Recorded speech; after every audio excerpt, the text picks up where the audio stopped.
Okay, so the next step we're going to work on is priming. And like I said, we've got our S&B large rifle primers. We've got the brass that's already been prepped in the previous segment.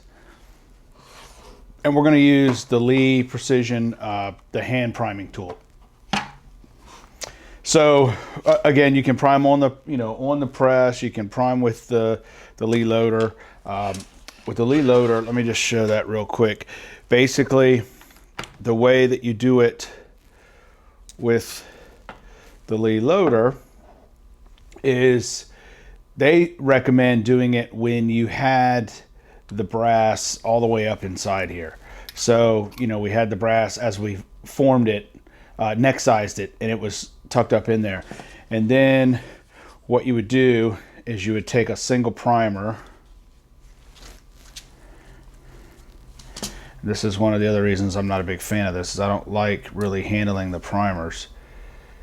So you set the primer right here in the center, like, let's see, like you can see that. And then when you would set your cartridge on top of it like that, it's sitting right on top of that primer.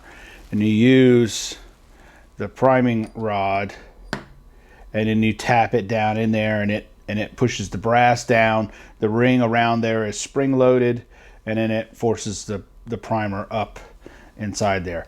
And, tap it with the hammer, that kind of thing. Well, I'm not a big fan of tapping on this thing with hammers and shit when you have a live primer, so I would much rather just, spend a 30 or 40 bucks, get a hand priming tool, prime on that so that it's a little bit more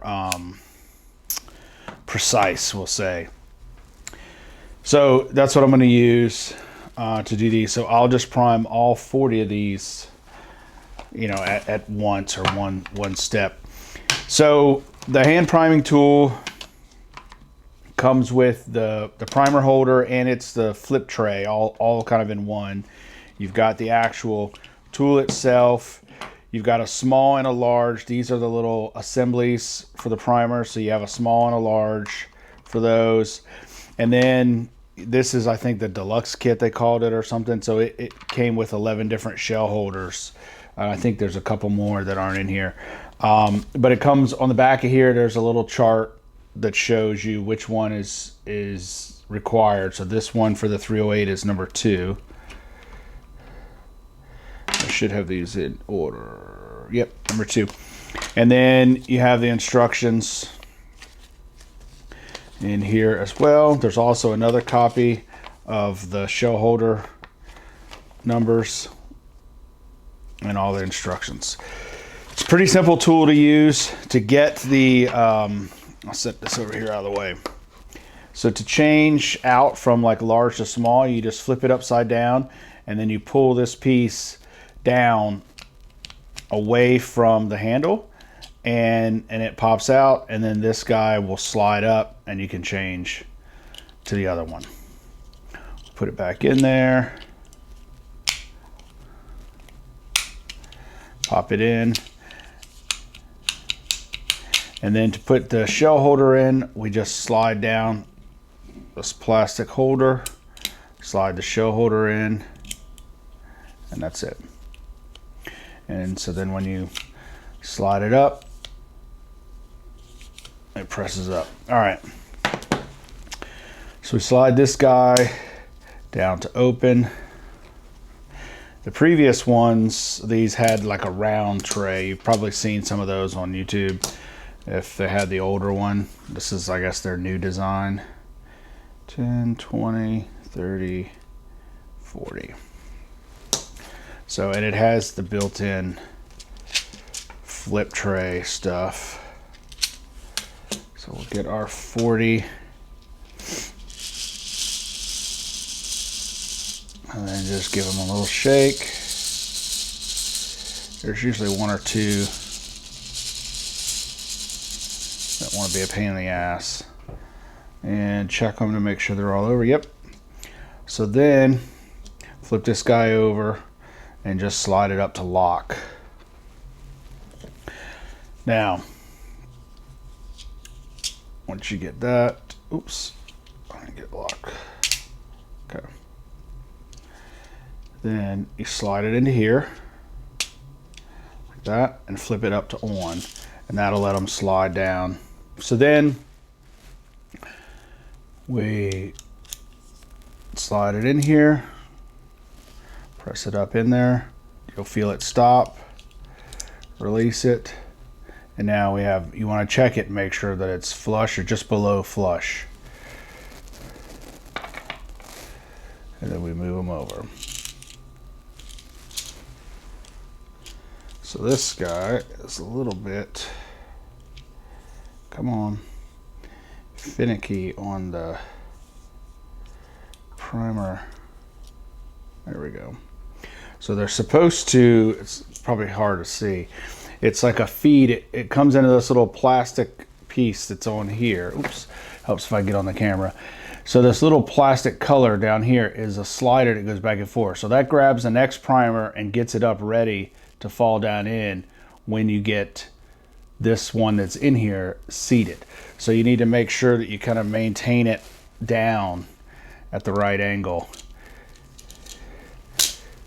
Seat that one, it grabs the next one and then moves them forward.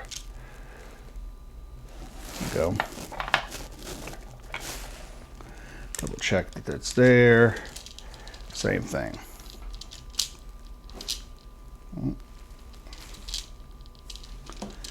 All right, what do we hit? Oh, no, we didn't have one in there. So yeah, okay. So you need to look each time and make sure that one came down to seat correctly.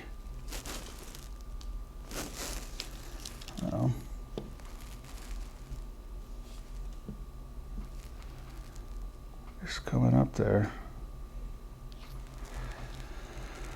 Oh, that's one with a crimp on it. Okay, so we'll have to deal with that guy in a minute. That was a different piece of brass. That wasn't the same. Okay. So that piece of brass has the military crimp on it, which we'll have to take off.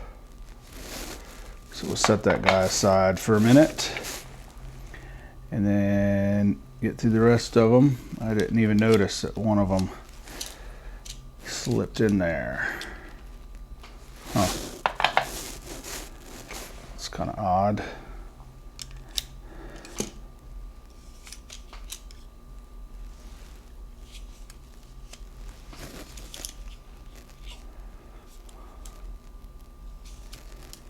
There we go.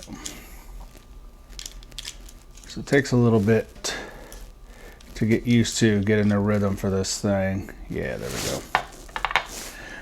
So now they're dropping in. You should make sure that you see each one, the next one falling in down there.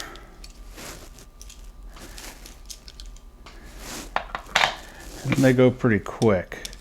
So I also have the Frankfurt Arsenal, like I said. I like that one a little bit better simply because it's the way that it feeds, in my opinion, is a little bit better.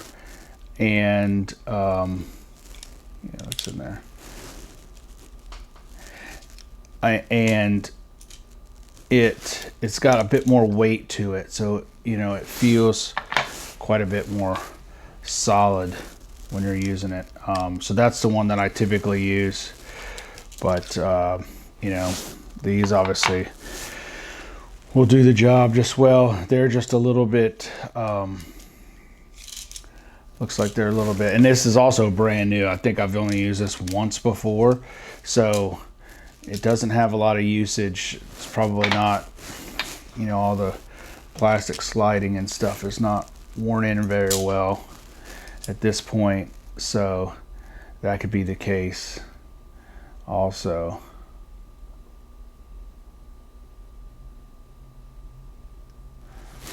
That's below.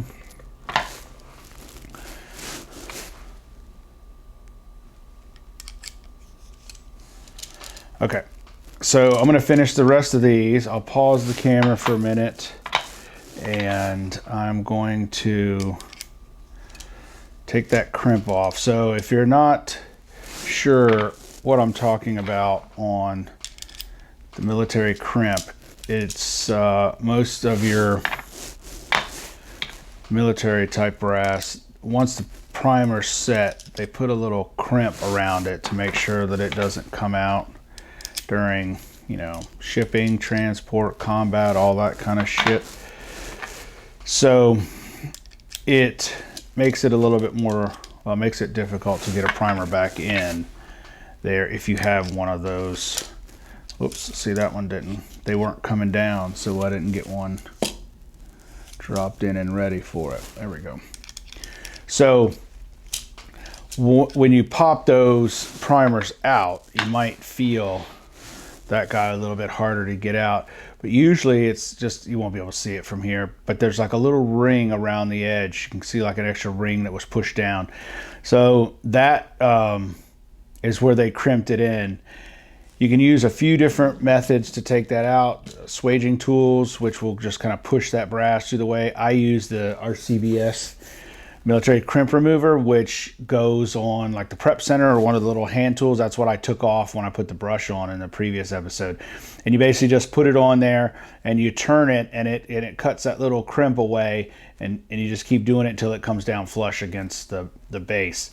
So it's pretty simple to get off. I put it on the powered prep center. So if I'm doing a batch of like Lake City brass that I know has that crimp, then as I'm running them through the chamfer deburr and all that, I'll run them across the crimp remover as well. And that's just something that you have to do one time to initially take it off, and then after that you don't have to do it again. So let me get the rest of these primed and go find my tool, and I'll get that crimp out of there, and then I'll turn the camera back on.